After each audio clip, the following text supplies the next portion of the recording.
있습니다. 열왕기하 6장 24절부터 7장 2절까지의 말씀을 저와 여러분이 한 절씩 교독하도록 하겠습니다. 이후에 아람 왕 베나닷이 그의 온 군대를 모아 올라와서 사마리아를 에워싸니 아람 사람이 사마리아를 에워싸므로 성중이 크게 줄여서 나귀 머리 하나에 은 80세겔이요 비둘기똥 4분의 1 갑에 은 5세겔이라 하니 이스라엘 왕이 성 위로 지나갈 때에 한 여인이 외쳐 이르되 나의 주 왕이여 도우소서.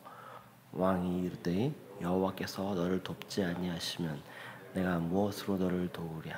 타작마당으로 말미암아 하겠느냐 포도주 틀로 말미암아 하겠느냐 하니라.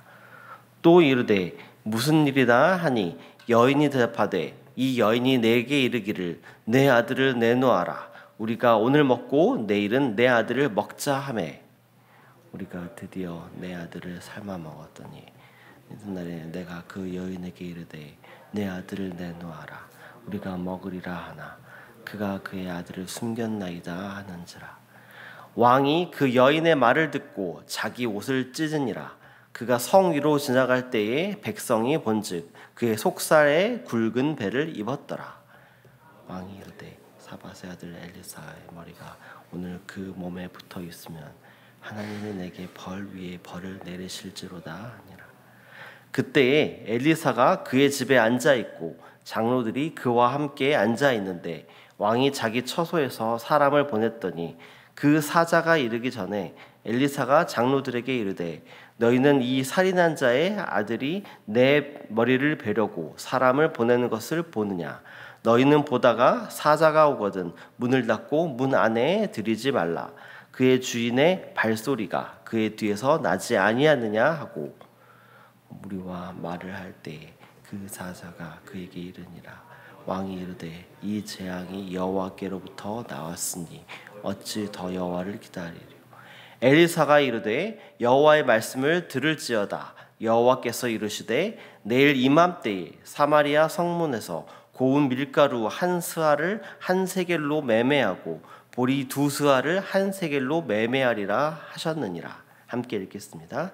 그때에 왕이 그의 손에 의지하는 자 곧 한 장관이 하나님의 사람에게 대답하여 이르되 여호와께서 하늘에 창을 내신들 어찌 이런 일이 있으리요 하더라. 엘리사가 이르되 내가 내 눈으로 보리라. 그러나 그것을 먹지는 못하리라 하니라. 아멘. 안녕하세요. 평안한 주 보내셨나요? 오늘부터 이제 추석 연휴가 이제 시작이 됩니다. 또 출타하시는 성도님들도 많이 계실 텐데요. 안전하고 또 건강한 여행 되시기를 바랍니다. 그리고 또 가족들과 함께 즐거운 시간 보내면서 하나님께서 주신 그 복되고 행복한 그런 명절 보내시기를 소망합니다. 그리고 또 무엇보다 또 이 시간을 통하여서 우리에게 주신 그 하나님의 사랑들을 또 만나는 친척들과 나누는 그런 복된 시간 되시기를 소망합니다. 오늘 우리가 읽은 본문은 열왕기하 6장 24절부터 7장 2절까지의 말씀을 우리가 함께 읽었습니다. 오늘 본문은 사마리아 성이 아람군에게 포위당하자 안에 있는 백성들은 크게 줄여서 고통받게 되는 상황 가운데 일어난 일을 묘사하고 있습니다. 물가도 많이 올라서 먹을 것을 사 먹지 못하게 되는 상황이 되면서 인간으로서 도저히 해서는 안 되는 일까지 행하는 것을 우리가 볼 수 있습니다. 그런데 이 상황 속에서 이 문제를 해결해야 하는 이스라엘 왕은 자신의 책임을 다하지 않은 채 모든 책임을 엘리사에게 돌리며 또 그를 죽이려고까지 합니다. 오늘 본문에서 극단의 상황 가운데에 죄악의 모습, 그것이 아니라 오직 그 상황 가운데에 하나님만 믿고 신뢰하는 그런 믿음이 무엇인지에 대해서 한번 살펴보기를 원합니다. 오늘 본문은 24절 말씀에서 아람 왕 벤하닷이 그의 모든 군대를 모아서 사마리아 성을 에워싸는 것으로 시작을 하고 있습니다. 그리고 25절 말씀은 백성들이 처해 있는 극한의 상황을 보여주고 있는데요. 우리 함께 25절 말씀을 함께 읽어보도록 하겠습니다. 아람 사람이 사마리아를 에워싸므로 성중이 크게 줄여서 나귀머리 하나에 은 80세겔이요 비둘기똥 4분의 1갑에 은 5세겔이라 하니. 아멘. 아람 사람이 사마리아 성을 이렇게 에워싸자 성에 갇힌 백성들은 크게 줄이게 됩니다. 그리고 물가는 계속해서 치솟게 됩니다. 나귀머리 하나에 은 80세겔까지 나가게 된다라고 오늘 본문은 말하고 있는데요. 당시 1세겔은 일반 노동자 4일치의 노동 품삯이었다라고 이야기합니다. 즉, 은 80세겔은 일반 노동자의 320일, 즉 거의 1년에 가까운 그런 품삯에 해당하는 그런 값어치라 할 수 있습니다. 게다가 나귀는 레위기 11장 4절에 의하면 부정한 동물이기 때문에 절대로 식용하지 않았습니다. 또 머리는 다른 부위보다 먹기에도 제일 나쁜 부위이기 때문에 값이 싼 부위임에도 불구하고 지금 80세겔이나 나가게 되는 것입니다. 이런 극심한 식량난과 그리고 물가난에 처하자 이스라엘 백성들 가운데에 도저히 있어서는 안 되는 일까지 벌어지게 됩니다. 어떤 일들이 벌어지게 되는지는 28절 말씀 이후에 본문이 이를 설명하고 있습니다. 두 여인이 있었습니다. 두 여인이 도저히 먹을 것이 없게 되자 너무나도 안타깝지만 자기 자식들을 먹기로 합의합니다. 그리고 먼저 한 여인의 아들을 삶아서 먹습니다. 그리고 다음 날 다른 여인의 아들을 삶아 먹기로 했는데 그 아들을 숨겨버립니다. 그러자 이미 목숨을 잃은 아들의 어머니가 지나가는 왕을 붙잡고 문제를 해결해 달라고 지금 호소를 하고 있는 장면이 오늘 말씀입니다. 그리고 이 이야기를 들은 왕은 어떤 반응을 보입니까? 열왕기하 6장 30절과 31절 말씀 우리 함께 읽어보도록 하겠습니다. 왕이 그 여인의 말을 듣고 자기 옷을 찢으니라. 그가 성 위로 지나갈 때에 백성이 본즉 그의 속살에 굵은 배를 입었더라. 왕이 이르되 사밧의 아들 엘리사의 머리가 오늘 그 몸에 붙어 있으면 하나님이 내게 벌 위에 벌을 내리실지로다 하니라. 아멘. 지금 읽은 이 왕의 반응은 리더로서 이 문제를 어떻게 해결할지에 대해서 고민하고 또 그 해결책을 찾아야 하는데 백성들에게 이런 안타까운 일이 생긴 것에 대해서 지금 모든 문제를 엘리사의 탓으로 돌리고 또 그를 죽이려 하고 있다라는 것을 볼 수 있습니다. 이 사건에서 우리가 눈여겨봐야 할 점이 두 가지가 있습니다. 첫 번째는 바로 먹을 것이 없는 식량난과 극심한 물가 상승 속에서 백성들이 가진 죄악된 태도입니다. 식량이 없어서 비참한 생활을 할 수 있습니다. 그러나 인간으로서 지켜야 할 것이 있습니다. 그 선마저도 지키지 않을 정도로 이들은 타락해 있는 상황이다라는 것입니다. 그리고 이 두 여인의 대화 속에서 아들이 죽은 사실에 대해 그 어머니에게서 사실 애통함은 찾아볼 수 없습니다. 오히려 다른 여인의 아들을 먹지 못한 그 분통함만 보일 뿐입니다. 그만큼 북이스라엘 백성의 도덕적 타락, 그리고 영적 타락, 그리고 죄에 대한 무감각한 모습을 오늘 본문은 보여주고 있는 것입니다. 지금 열왕기하 말씀 속에서 이 말씀 속에 처한 이 북이스라엘의 그 시대는 하나님의 심판이 극도로까지 치닫은 상황입니다. 그럼에도 불구하고 이들은 자신의 죄악이 무엇인지 모른 채 결코 회개하지도 않고 더욱더 악한 죄를 짓는 그런 모습을 보여주고 있는 것입니다. 그리고 또 하나는 왕의 반응입니다.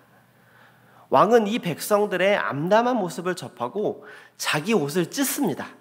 옷을 찢는 행위는 애통함을 상징하는 표현입니다.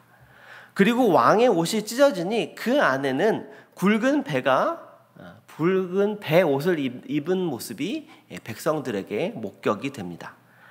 배 옷을 입는 것은 심판이나 고난 앞에서 겸비하고 또 회개하고 있다라는 것을 보여주는 상징입니다. 그러나 그 이후의 왕의 반응은 결코 애통하여 자신의 죄를 깨닫고 회개하는 것과는 전혀 다른 모습으로 보여집니다. 자신과 자신의 백성이 겪고 있는 이런 어려운 상황을 겪게 된 그 원인을 바로 엘리사에게서 찾고 또 엘리사를 잡아서 죽이려고 하고 있는 것입니다. 왕이 보여준 옷을 찢는 행위와 또 속에 베옷을 입는 것은 하나님의 진노를 돌이켜 보고자 했던 그런 의도로 보입니다. 그러나 진실한 회개의 모습 없이 슬픔과 회개의 표시로만 그냥 옷을 찢고 또 베옷을 입는 것은 외식적으로 그냥 흉내내는 것에 불과한 것입니다.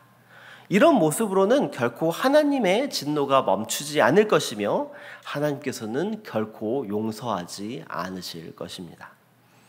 하나님께서 진정으로 원하시는 것은 경건의 모양이 아니라 경건의 능력입니다. 형식적으로 신용만 하는 모습, 그것에 속아 넘어가시는 분이 아닙니다. 그 사람의 모든 것을 알고 계셔서 그 사람 내면의 중심을 보시는 분이 바로 우리 하나님이시기 때문입니다. 결코 이런 외식적인 모습으로는 하나님의 마음에 합할 수 없습니다. 오늘 북이스라엘 백성이 처한 극단의 상황 속에서 벌어지는 일을 보여주는 열왕기하 6장 말씀은 극단적인 인간성의 상실을 보여주고 있습니다. 사실 이런 북이스라엘의 모습은 인류 모든 시대의 모든 역사를 찾아봐도 사실 그 어떤 시대보다 타락해 있는 모습이라 할 수 있을 것입니다. 그러나 이 사건 속에서 우리가 잊지 말아야 할 것은 이 모든 것의 시작은 바로 택하신 하나님의 백성으로서 이스라엘 백성이 온전한 하나님에 대한 신뢰와 믿음을 상실하면서부터라는 것입니다. 극한의 상황은 사람을 비상식적인 상황으로 몰아갈 수 있습니다. 그러나 평소에 믿음을 갖춘 이들이었다라면은 이렇게까지 타락한 모습을 보여주지는 않았을 것입니다. 그리고 왕의 행동처럼 무책임하게 재앙의 모든 책임을 하나님께로 돌리지도 않았을 것입니다. 결국 불신앙은 악에 대한 무감각을 보여주고 죄악으로 이어지는 모습으로 드러날 수밖에 없습니다. 하나님께서 이스라엘 백성을 심판하고 또 그들에게 고통을 허락하신 것은 그 일들을 통해서 바로 이들이 하나님께 돌아오고 회개하는 것이었습니다. 오히려 더욱더 악한 죄를 지으며 죄악의 상황 가운데에 나아가는 것이 아니었습니다. 그러나 이스라엘 백성과 그리고 그들을 다스리는 왕은 더욱더 악한 죄를 지으며 최악의 상황으로 나아갔습니다. 우리에게는 평소에 하나님을 신뢰하는 믿음이 있습니까? 우리가 평소에 하나님을 신뢰하는 믿음이 있다라면은 이러한 극한 어려운 상황에 처하게 될 때에 우리가 더욱더 하나님을 신뢰하게 될 것입니다. 그리고 그 하나님을 신뢰하는 믿음은 그 상황을 이겨낼 수 있도록 우리를 선하게 인도하실 것입니다.